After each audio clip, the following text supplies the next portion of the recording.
Hello students, आज हम retirement chapter को कंटिन्यू करेंगे। उसका सेकंड वीडियो है। पहला वीडियो में मैं आपको बताया था कि एडमिशन के समय 6 तरह के अकाउंटिंग प्रॉब्लम फेस होते हैं। उसमें से 2 हम डिस्कस कर चुके थे। आज बाकी 3 डिस्कस करेंगे, 5वां एक बाद में करेंगे। ठीक है, आज 3 करेंगे। लिखो। थर्ड पॉइंट था, थर्ड अकाउंटिंग प्रॉब्लम था revaluation of assets and reassessment of liabilities. इसके बारे में कुछ लिखा रहा हूं, आप लिखो। This is totally similar to admission. This is totally similar to admission, with the only difference that profit or loss on revaluation is distributed. Profit or loss on revaluation is distributed among all, all, among all the partners, including the retiring one. ठीक है, तो हम admission में revaluation account बनाते थे, पूरा exactly वैसे ही बनेगा एक रिवैल्यूएशन अकाउंट रिटायरमेंट में, पूरा एग्जैक्टली वही। बस एक छोटा सा डिफरेंस क्या है कि वहां जो प्रॉफिट हम निकलता था ऑन रिवैल्यूएशन या लॉस ऑन रिवैल्यूएशन, उसको ओल्ड पार्टनर में बांटते थे, ओल्ड रेशियो में। यहां पर जो प्रॉफिट या लॉस निकलेगा उसको सभी पार्टनर में बांटोगे इन ओल्ड रेशियो। सभी पार्टनर में वो रिटायरिंग पार्टनर भी आएगा, क्योंकि रिटायरिंग पार्टनर भी तो एक्चुअली में ओल्ड पार्टनर ही है। रिटायरिंग पार्टनर भी एक्चुअली में ओल्ड पार्टनर ही है। तो वहां जो कंसेप्ट था, यहां वही कंसेप्ट है कि ओल्ड पार्टनर में बांटना है। ठीक है, ये खत्म रिवैल्यूएशन अकाउंट, पूरा एग्जैक्टली वैसे ही। अब next, treatment of accumulated profit, treatment of accumulated profit or loss, treatment of accumulated profit or loss।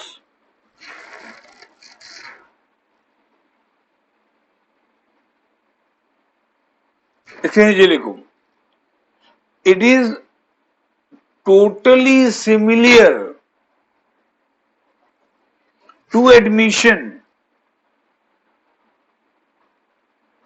with the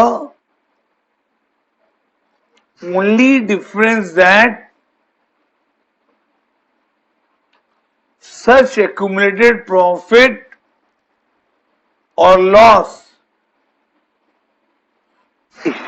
is to be distributed among all the partners, all, among all the partners, including the retiring one in old ratio। मतलब admission में जैसे करते थे retirement में भी वैसे ही करना, accumulated profit हो चाहे लॉस हो, को सभी पार्टनर में डिवाइड कर देना, including the retiring one in old ratio. और रिटायरिंग पार्टनर एक्चुअली में ओल्ड पार्टनर है। तो जैसे ओल्ड पार्टनर में डिवाइड कर, जैसे एडमिशन के समय ओल्ड पार्टनर में डिवाइड करते थे, तो रिटायरमेंट के समय भी आप ओल्ड पार्टनर में ही कर रहे हो, क्योंकि जो पार्टनर फर्म छोड़ के जा रहा है वो भी एक्चुअली में ओल्ड पार्टनर ही है। तो ये दोनों रिवैल्यूएशन और एक्यूमुलेटेड प्रॉफिट पूरा सेम है, जैसे एडमिशन में करते थे वैसे रिटायरमेंट। तो 4 अकाउंटिंग प्रॉब्लम डिस्कस हो गया, 2 हमने लास्ट वीडियो में किया था, 2 अभी किया। अब पांचवा क्या था? देखो चेक करो। पांचवा था settlement of retiring partners capital account. ये नया है। ये क्या है सुनो। एडमिशन के समय तुम पार्टनर्स कैपिटल अकाउंट बनाते थे, यहां भी बनाओगे। और पार्टनर्स कैपिटल अकाउंट में सारा एडजस्टमेंट करने के बाद, सारा मतलब ओपनिंग बैलेंस, गुडविल का एंट्री, रिवैल्यूएशन का रिजल्ट, एक्यूमुलेटेड प्रॉफिट और लॉस, सारा एडजस्ट करने के बाद आप लास्ट में लिखते थे डेबिट साइड में टू बैलेंस कैरिड डाउन। याद है? तो रिटायरमेंट में भी पार्टनर्स का कैपिटल अकाउंट बनेगा, यहां भी सारा एडजस्टमेंट होगा। पहले आएगा बाय बैलेंस ब्रॉट डाउन, जैसे वहां आता था, फिर गुडविल का एंट्री डालोगे, फिर रिवैल्यूएशन का रिजल्ट डालोगे, फिर एक्यूमुलेटेड प्रॉफिट और लॉस डालोगे। उसके बाद फिर डेबिट साइड में टू बैलेंस कैरी डाउन, यहां भी आएगा। लेकिन यहां टू बैलेंस कैरी डाउन में अमाउंट खाली रिमेनिंग पार्टनर का आएगा। रिटायरिंग पार्टनर में टू बैलेंस कैरी डाउन के सामने में अमाउंट नहीं आएगा। क्यों? क्योंकि रिटायरिंग पार्टनर तो रिटायर कर गया, वो तो चले गया, अब वो पार्टनर रहा नहीं, तो उसका टू बैलेंस कैरी डाउन में अमाउंट नहीं आएगा। तो उसका अकाउंट क्लोज करना पड़ेगा। रिटायरिंग पार्टनर का अकाउंट क्लोज करना पड़ेगा। कैसे? बहुत सिंपल है। रिटायरमेंट के समय रिटायरिंग पार्टनर को तो पैसे देने पड़ेंगे ना। तो अगर फर्म के पास पैसा है तो पैसा दे देगा, कैश है तो कैश दे देगा, कैश नहीं है बैंक में पैसा है तो चेक दे देगा। उसके लिए सिंपल क्या लिखना पड़ेगा? रिटायरिंग पार्टनर के कैपिटल अकाउंट में डेबिट साइड में लिखना पड़ेगा टू कैश या टू बैंक। ठीक है ना? टू बैलेंस कैरिड डाउन खाली रिमेनिंग पार्टनर का आएगा, और रिटायरिंग पार्टनर के बदले में क्या लिखोगे? टू कैश या टू बैंक।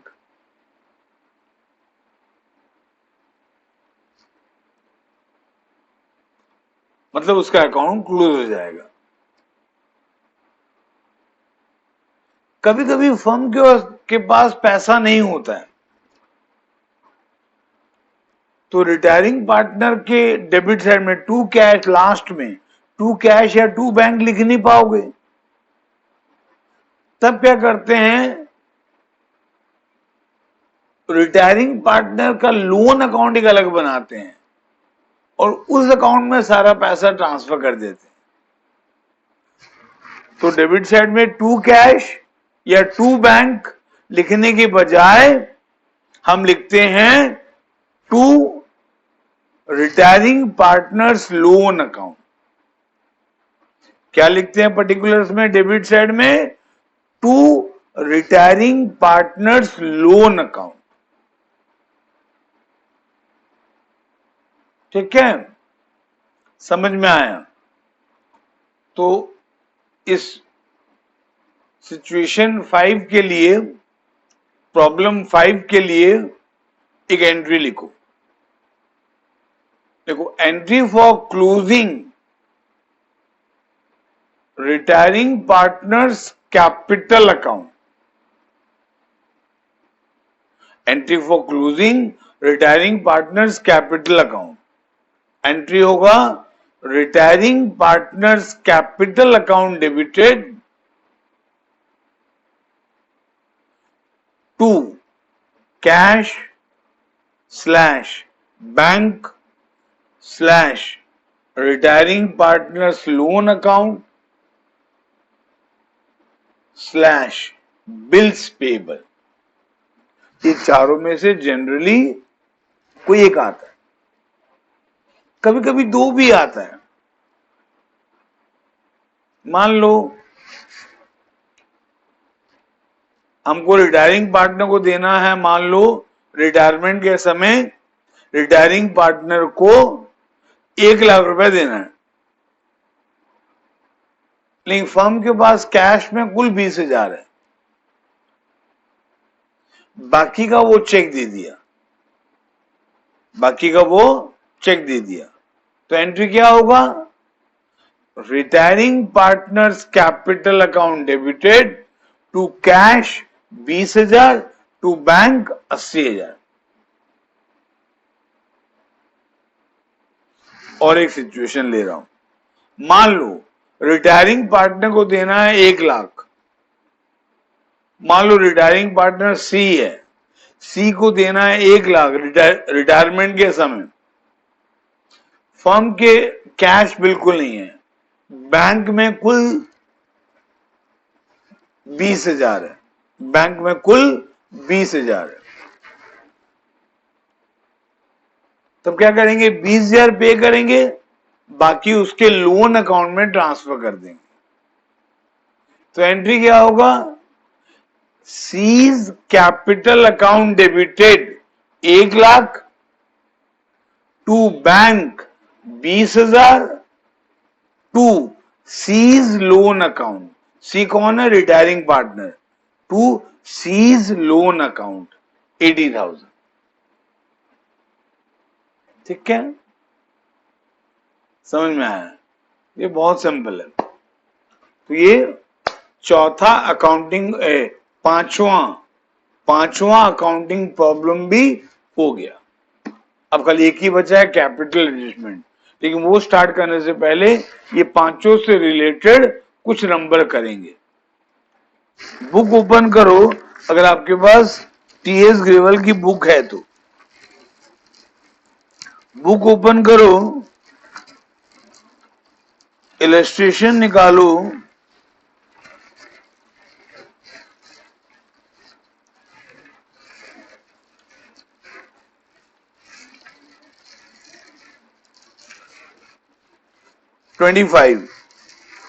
Page number 6.23।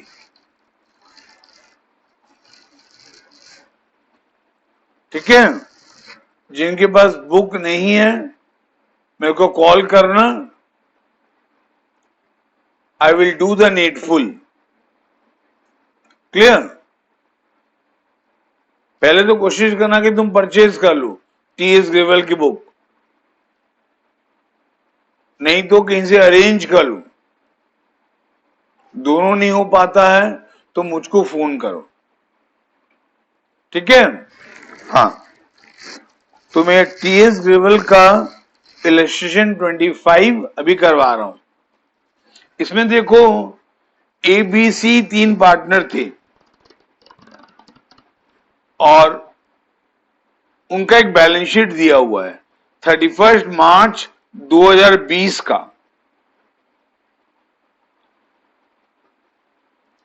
और बैलेंस शीट के बाहर लिखा है सी रिटायर कर रहा है।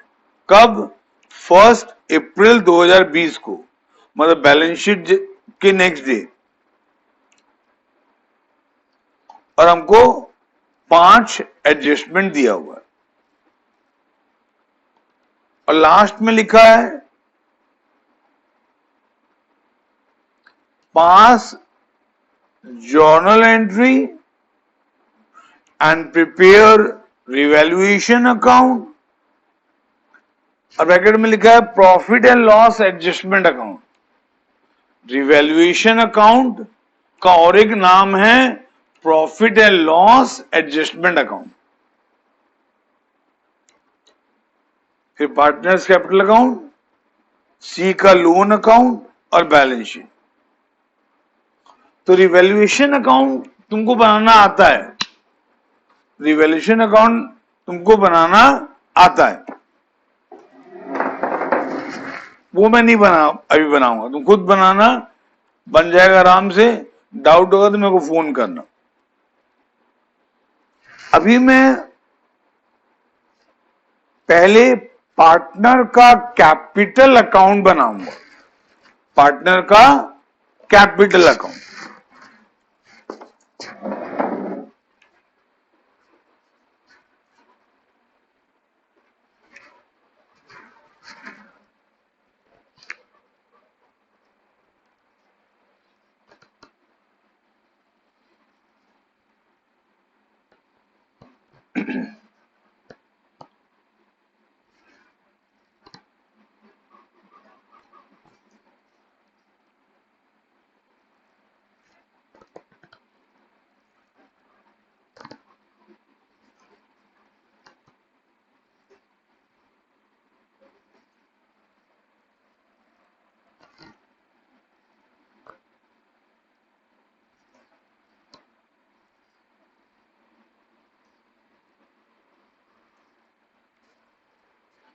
ये है पार्टनर्स कैपिटल अकाउंट।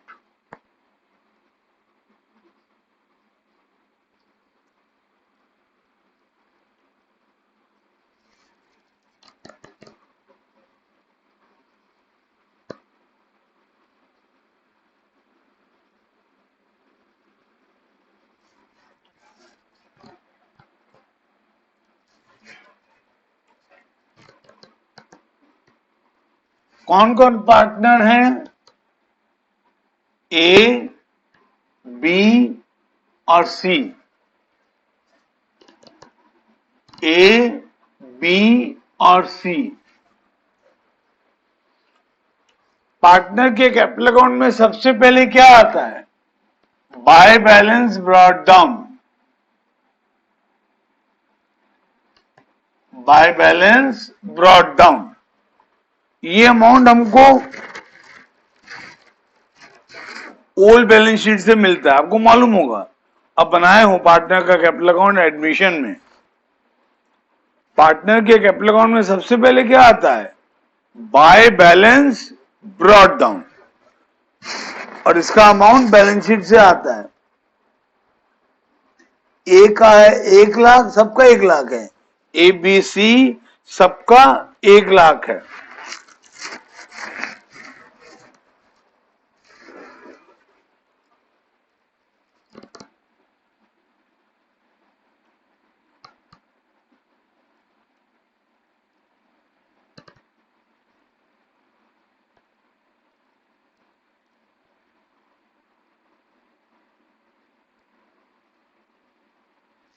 ठीक है, फिर हम लोग क्या करते हैं? गुडविल का ट्रीटमेंट करते हैं।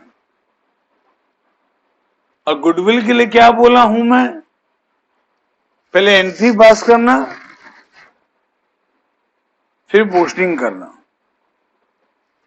इस क्वेश्चन में एंट्री करोगे फेयर में कि वर्किंग में? फेयर में, क्योंकि हमसे एंट्री भी मांगा है क्वेश्चन में, तो एंट्री फेयर में करोगे। क्या एंट्री होगा देखो, रिटायरमेंट के समय गुडविल का जनरली एक एंट्री होता है, क्या? Gaining partners capital account debited to retiring partners capital account. तो ये एंट्री पास करने से पहले हमको गेनिंग रेशियो निकालना पड़ेगा।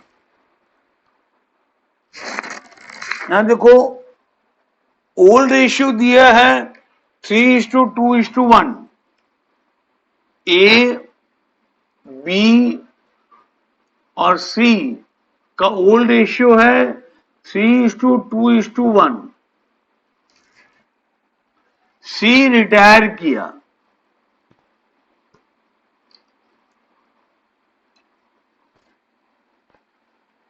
तो रिमेनिंग पार्टनर हुए ए और बी, और बिट नंबर 5 में लिखा है कि ए और बी फ्यूचर में प्रॉफिट शेयर करेंगे इक्वली। फ्यूचर में प्रॉफिट शेयर करेंगे इक्वली। तो न्यू रेशियो आपको दे दिया है। गेनिंग रेशियो निकालना आता है आपको, new ratio minus old ratio. तो ए का गेन निकालोगे,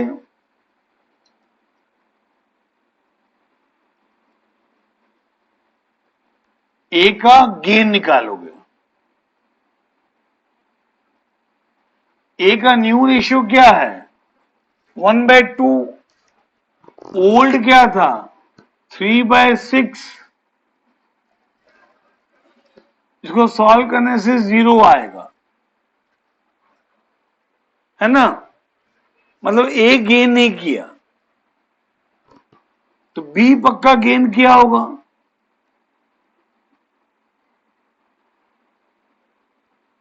बी डेफिनेटली गेन किया होगा। बी का ओल्ड रेशियो कितना है? सॉरी, न्यू रेशियो है 1/2। New ratio minus old ratio करते हैं ना, तो न्यू रेशियो है 1/2। ओल्ड रेशियो था 2/6। इसको सॉल्व करेंगे तो ये आएगा 1/6। मतलब बी गेन किया 1/6। तो इस एग्जाम्पल में खाली बी गेन किया है, तो खाली बी है गेनिंग पार्टनर। तो बीस कैपिटल अकाउंट डेबिटेड। अच्छा, ये एंट्री को पास करने से पहले और एक चीज निकालते हैं, क्या? रिटायरिंग पार्टनर का शेयर ऑफ गुडविल। बिट 4 देखो, गुडविल दिया है फर्म का 1.5 लाख। गुडविल का वैल्यू दिया हुआ है पूरे फर्म का 1.5 लाख। इसमें से हमको निकालना पड़ेगा सी का शेयर। सी जो रिटायर कर रहा है उसका शेयर, उसका शेयर है 1/6। सी का शेयर है 1/6, तो 1.5 लाख डिवाइडेड बाय 1/6,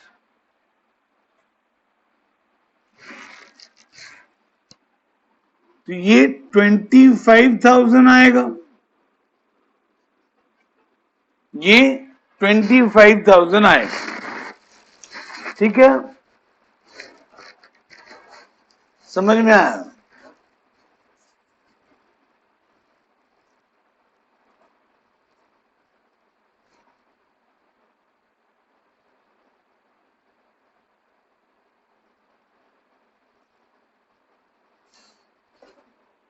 ठीक है, ये गुडविल का एंट्री पास करने से पहले आपको निकालना पड़ेगा gaining ratio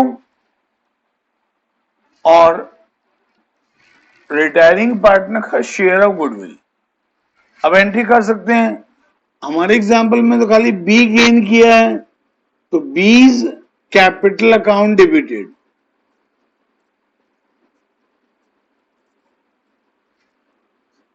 two C's capital account.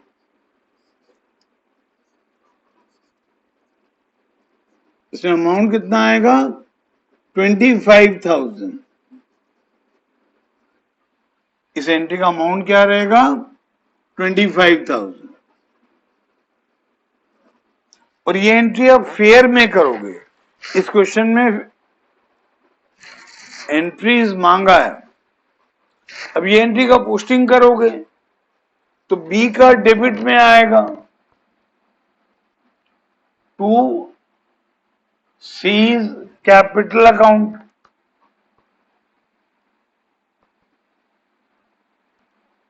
B का डेबिट में आएगा।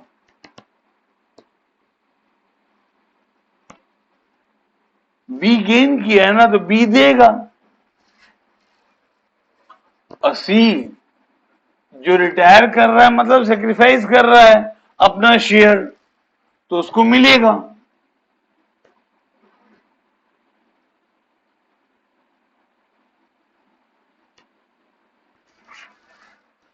$25,000। ठीक है, समझ में आया? ये गुडविल हो गया। गुडविल के बाद क्या करते हैं? रिवैल्यूएशन अकाउंट बनाते हैं। रिवैल्यूएशन अकाउंट तो तुम बना लोगे, उसका प्रॉफिट मैं बुक से देख ले रहा हूं। उसका प्रॉफिट निकला है, नहीं यहां लॉस निकला है 3,000। यहां लॉस निकला है 3,000। तो लॉस को हम ओल्ड पार्टनर में डिवाइड करते हैं, ओल्ड रेशियो में। लॉस हो या प्रॉफिट हो, तो लॉस है तो डेबिट साइड में आएगा ना, मालूम है ना? प्रॉफिट होने से क्रेडिट साइड में आता है, लॉस होने से डेबिट साइड में। पूरा एग्जैक्टली जैसे एडमिशन में करते थे।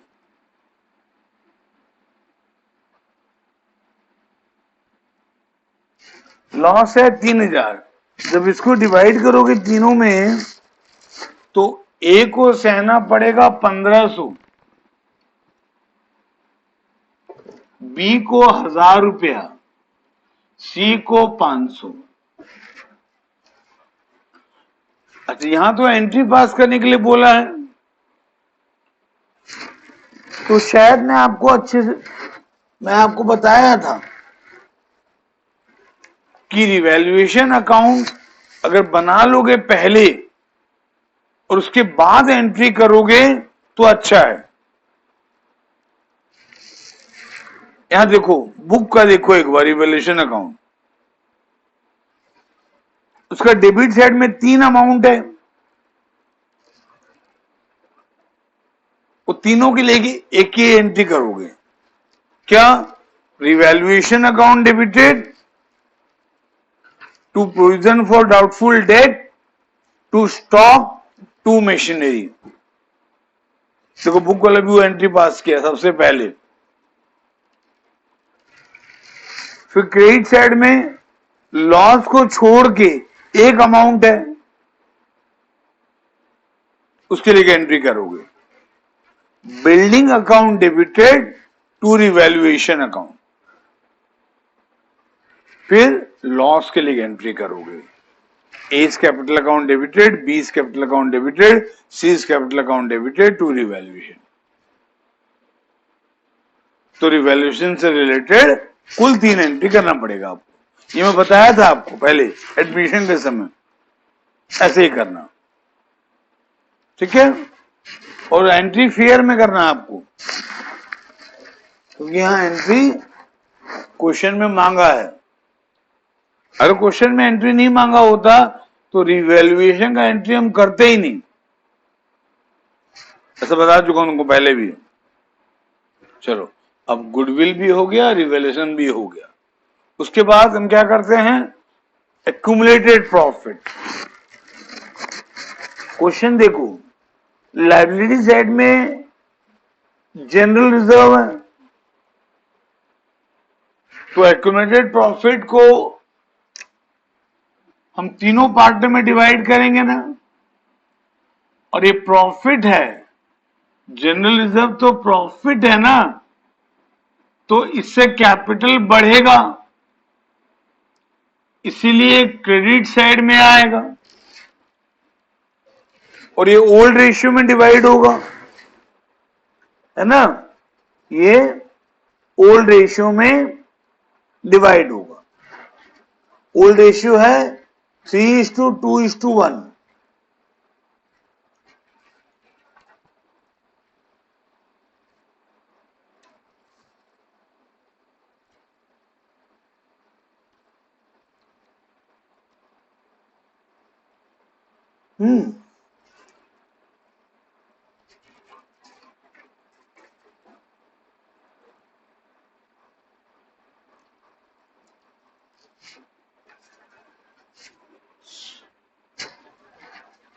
नहीं, मैं अलग क्वेश्चन देख लिया था गलती से।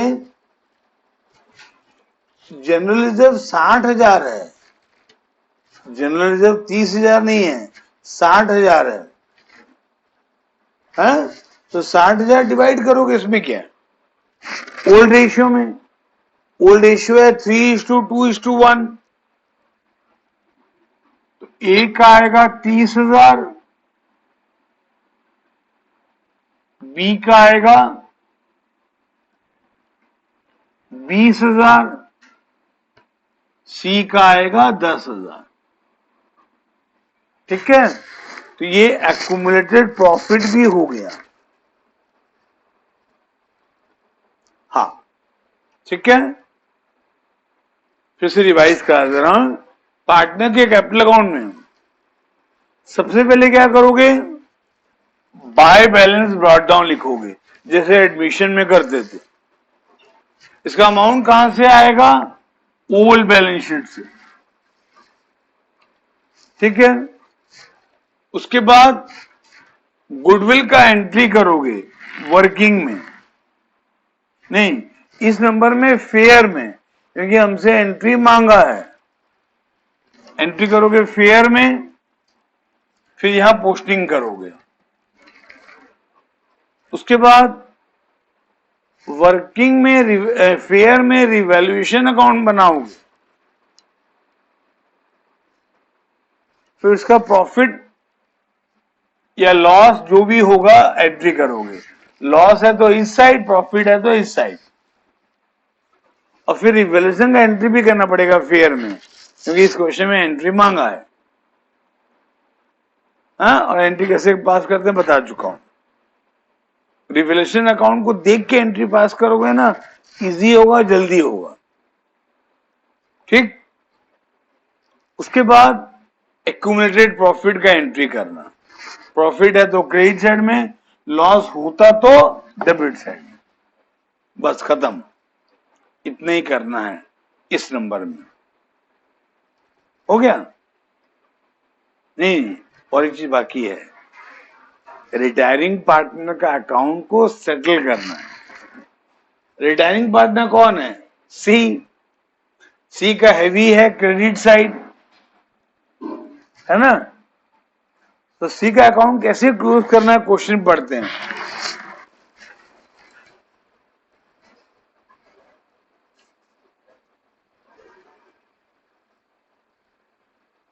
देखो, बैलेंस शीट के तुरंत नीचे लिखा है, C retire from business on 1st April 2020.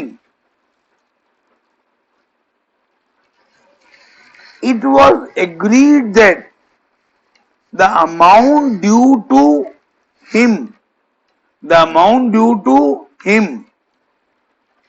will be paid on 30th June. उसका अमाउंट हम कब पे करेंगे, 30th जून को। ये सब अकाउंट हम कब बना रहे हैं? 1 अप्रैल को, जिस दिन रिटायरमेंट हुआ। अमाउंट तो पे करना है सी को 30 जून को, तो अभी उसके लोन अकाउंट में ट्रांसफर करना पड़ेगा। तो यहां पर आएगा to C's loan account, to C's loan account. यहां पर आएगा सी का 1,10,000,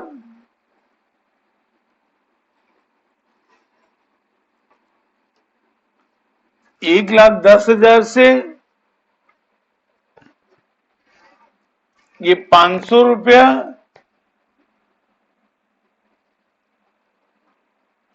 अच्छा, रिटायर तो बी किया था कि सी किया था? रिटायर सी किया था, तो हमको ये अमाउंट सी में लिखना था। हमसे गलती हुआ, ये अमाउंट हमको सी में लिखना था। तो यहां पर 1,35,000 आएगा।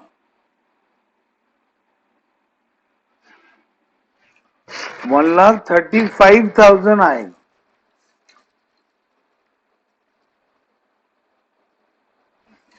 ठीक है, सेम अमाउंट को यहां लिखोगे।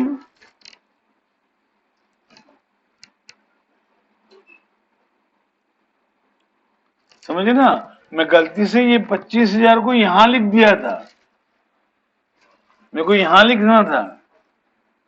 अब ठीक है, ये आएगा 1,35,000, उससे ये 500 माइनस होगा तो बचेगा 1,34,500। इतना रुपया सी के लोन अकाउंट में ट्रांसफर होगा और पेमेंट होगा 30 जून को। उसका एंट्री हमको करना नहीं है, हमको रिटायरमेंट वाले दिन तक का एंट्री दिखाना है। ठीक है, और बी और ए और सी का, जैसे ए और बी का जैसे सिंपल क्लोज करते हैं वैसे ही क्लोज करेंगे, एकदम सिंपल।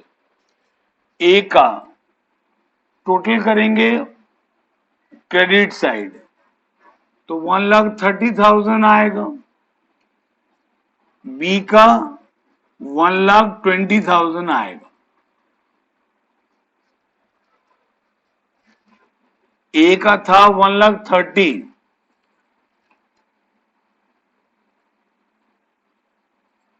1,30,000 से ये 1,500 माइनस होगा, तो 1,28,500 आएगा।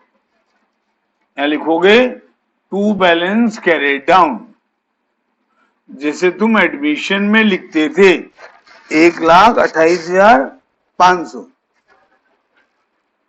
ये ए का क्लोजिंग कैपिटल है, या ऐसा बोल सकते हो ये ए का रिटायरमेंट के बाद का कैपिटल है। ठीक है, उसी प्रकार बी का 1,20,000 यहां पर है, यहां 1,20,000 आएगा। 1,20,000 से ये 26,000 माइनस हुआ, 25 प्लस 1 26 माइनस हुआ, तो ये 94 बचेगा। ये 94,000 क्या है?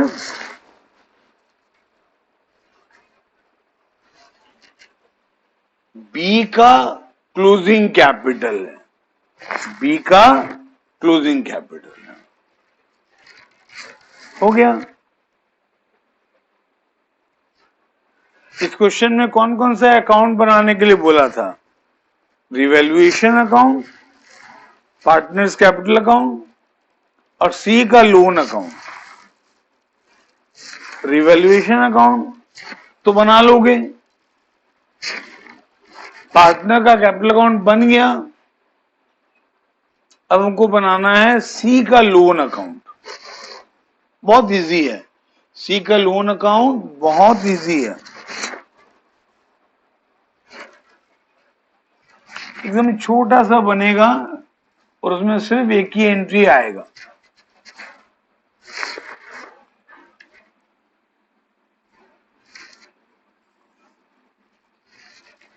सी का लोन अकाउंट एकदम छोटा सा बनेगा और उसमें कुल एक एंट्री आएगा।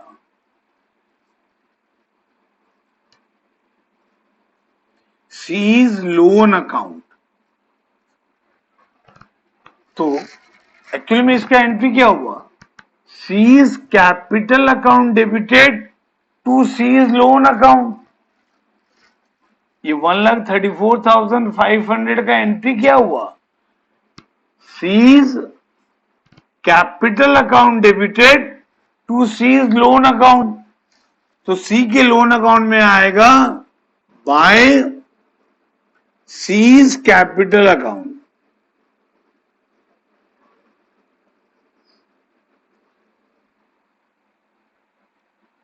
कितना? 1,34,500 और सेम अमाउंट यहां आ जाएगा 1,34,500। यहां आ जाएगा टू बैलेंस कैरिड आउट। ठीक है ना? इसी का लोन अकाउंट बन गया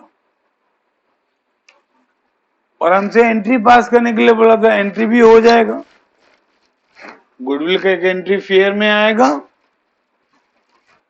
रिवैल्यूएशन का एंट्री बताया 3 तो आएगा, और एक एंट्री मैं बताना भूल गया था, वो जनरल रिजर्व जो बांटे उसका एंट्री क्या होगा? General reserve account debited 60,000 to A's capital account 30,000 to B's capital account 20,000 to C's capital account 10,000। एक एंट्री और आएगा जनरल रिजर्व को।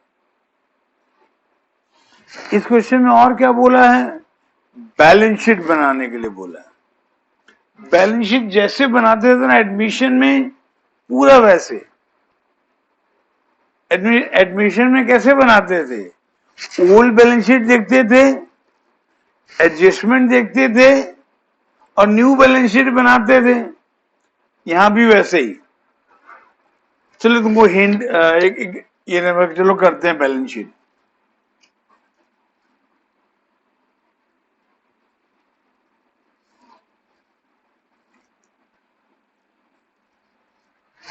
हाँ देखो, ओल्ड बैलेंस शीट में एसेट साइड में कैश है 6,000 और और कैश का कोई ट्रांजैक्शन नहीं दिया है, तो कैश वही का वही रहेगा, कैश सेम रहेगा 6,000। फिर कैश एट बैंक, उसका भी ट्रांजैक्शन नहीं दिया है, उसका भी सेम रहेगा 10,000।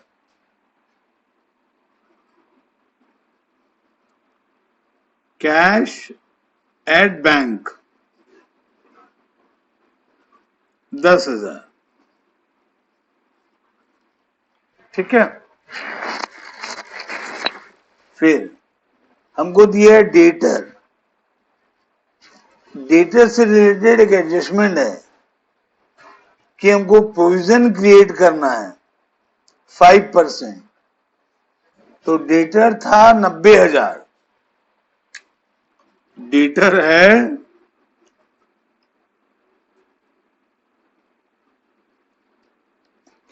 90,000, इससे लेस होगा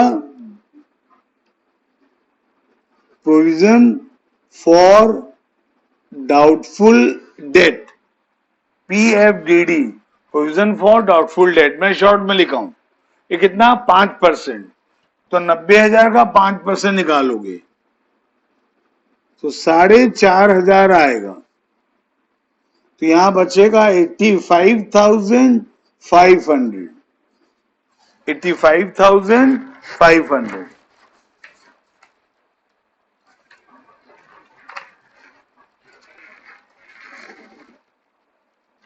हाँ, फिर उसके बाद स्टॉक इन हैंड है, और स्टॉक इन हैंड का भी एडजस्टमेंट है बिट 2 में। क्या एडजस्टमेंट, एक बार पढ़ो। स्टॉक का वैल्यू दिया हुआ है हमको बैलेंस शीट के अंदर में 70,000,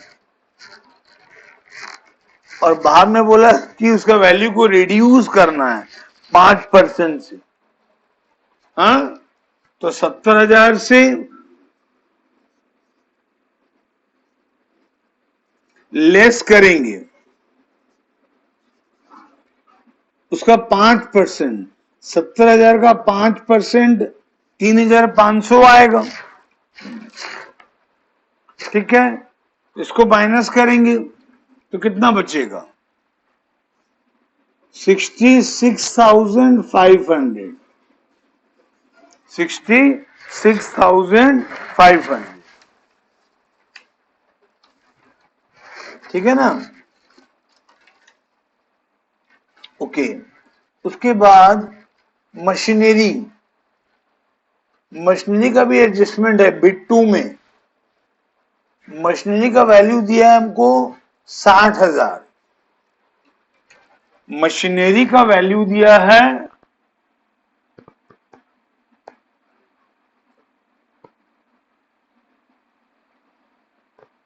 60,000।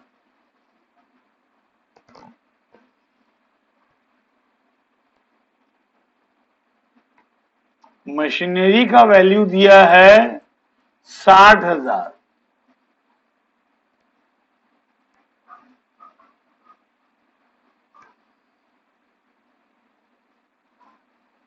इसका वैल्यू को रिड्यूस करना है 10% से, तो 60,000 का 10% निकालोगे तो 6,000 आएगा। तो 54,000 बचेगा। ठीक है, फिर बिल्डिंग, उसका भी एडजस्टमेंट है, और बिल्डिंग का वैल्यू बढ़ रहा है। कितना? 11,000 से। बिल्डिंग का वैल्यू बढ़ रहा है 11,000 से।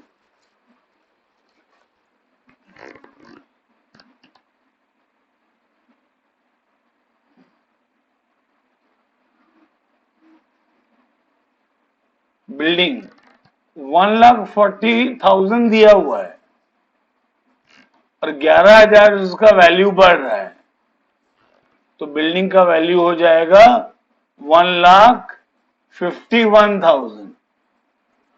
इनफैक्ट क्वेश्चन में ये दिया हुआ था, इसको माइनस किया तो ये निकला।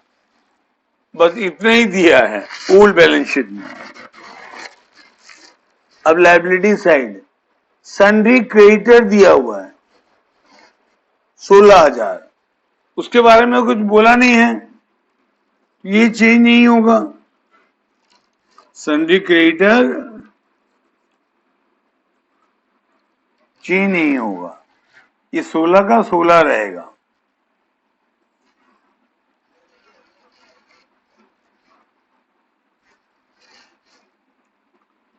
क्योंकि इसका एडजस्टमेंट नहीं है। उसके बाद हमको दिया है जनरल रिजर्व, वो तो बढ़ गया। उसके बाद दिया है कैपिटल, लेकिन कैपिटल लिखने से पहले एक और लायबिलिटी है सी का लोन।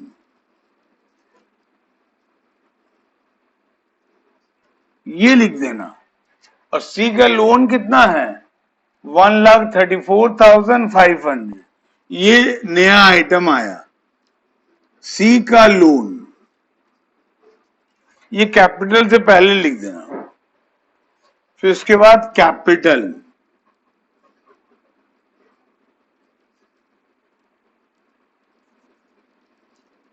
कैपिटल ए का और बी का। सी तो क्या, ए का अब निकाल चुके हो 1,28,500।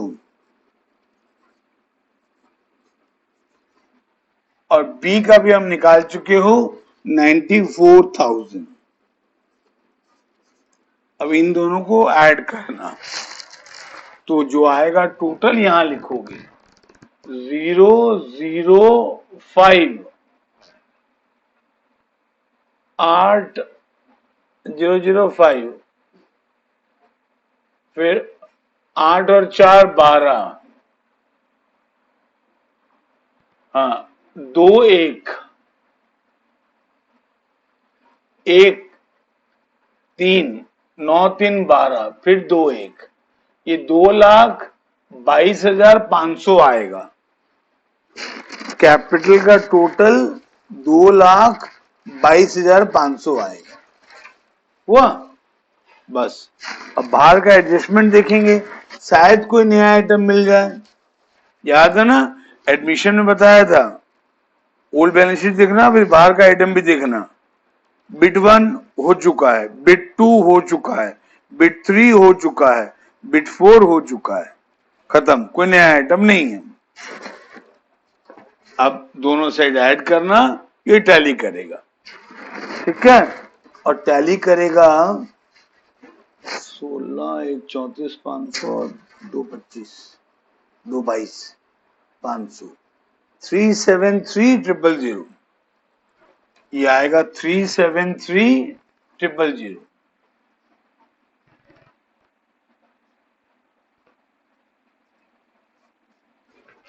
इसका भी उतने आना चाहिए, चेक कर लेते हैं।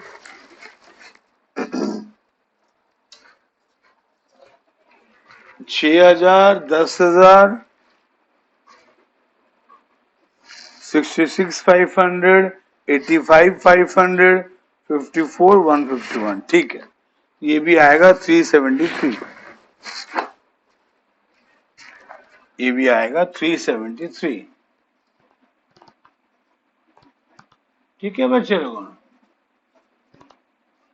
तो आपको जरूर फील हुआ रहेगा कि ये एडमिशन की तरह है, हाँ? यही नंबर और एक बार करना, और कुछ भी डाउट होगा तुरंत मेरे को कॉल करना। कुछ नंबर दे रहा हूं इसी से रिलेटेड, हाँ, आज जो कराया उसी से रिलेटेड कुछ नंबर दे रहा हूं।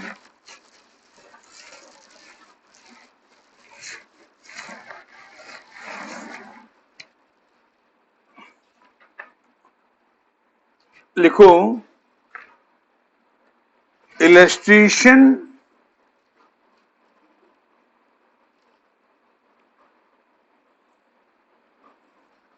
illustration 20, illustration 21, illustration 22, illustration 23,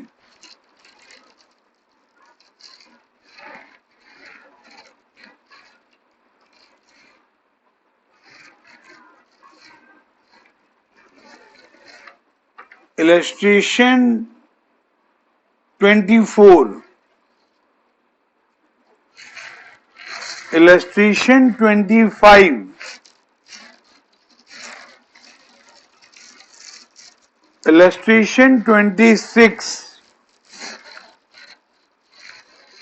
हुआ? और कुछ प्रॉब्लम दे रहा हूं, देखो ये एडमिशन से रिलेटेड है बोल के आपको ज्यादा दिक्कत नहीं आएगा, ठीक है। फिर भी कोई डाउट होगा तो बिल्कुल बिना हेजिटेट किए मुझको फोन करोगे। प्रॉब्लम लिखो 24 से लेकर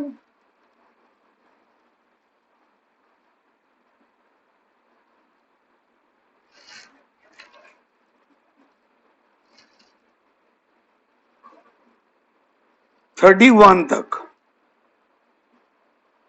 ठीक है। ओके बच्चे लोगों, हैव अ नाइस डे।